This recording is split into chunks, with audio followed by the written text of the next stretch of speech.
Hello, I'm Dan Wakeford, the editor-in-chief of Us Weekly.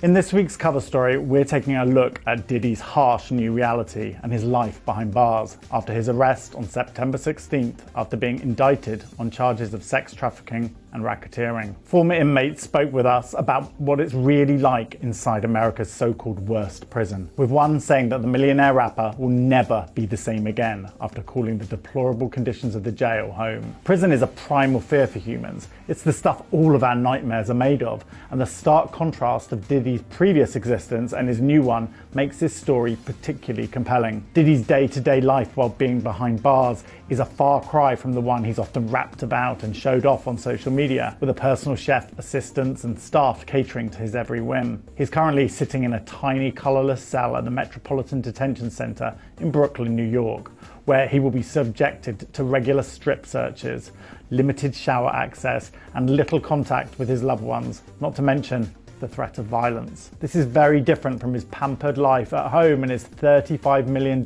8,000 square foot Miami mansion, where he was protected by private security guards and surrounded by his friends and family. Diddy's attorney, Mark Agnafilo, has expressed concerns about his high-profile client's safety inside the notoriously dangerous jail, where he says he's been told that the food is inedible. After Diddy was recently denied bail, his attorney added, "It's violent. Someone like Mr. Coombs might be a target for certain things.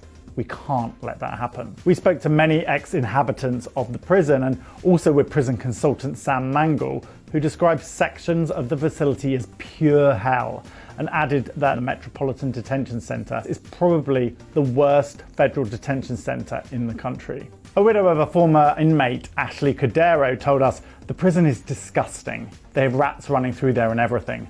No human should be living like that. Mangle further said that Diddy's estimated $600 million worth won't help him in prison. He explained, "People on the outside world view you as a 10, but you automatically become a 5 in prison. It's a whole other world. Diddy's charges are problematic in the Bureau of Prisons. It would not surprise me at all if other people were screaming and threatening him." To date, Diddy has denied all charges against him and entered a not guilty plea. For more information about the rapper's current living situation and to find out what Hollywood really knew about his infamous parties, pick up the latest issue on newsstands now and stay tuned to usmagazine.com.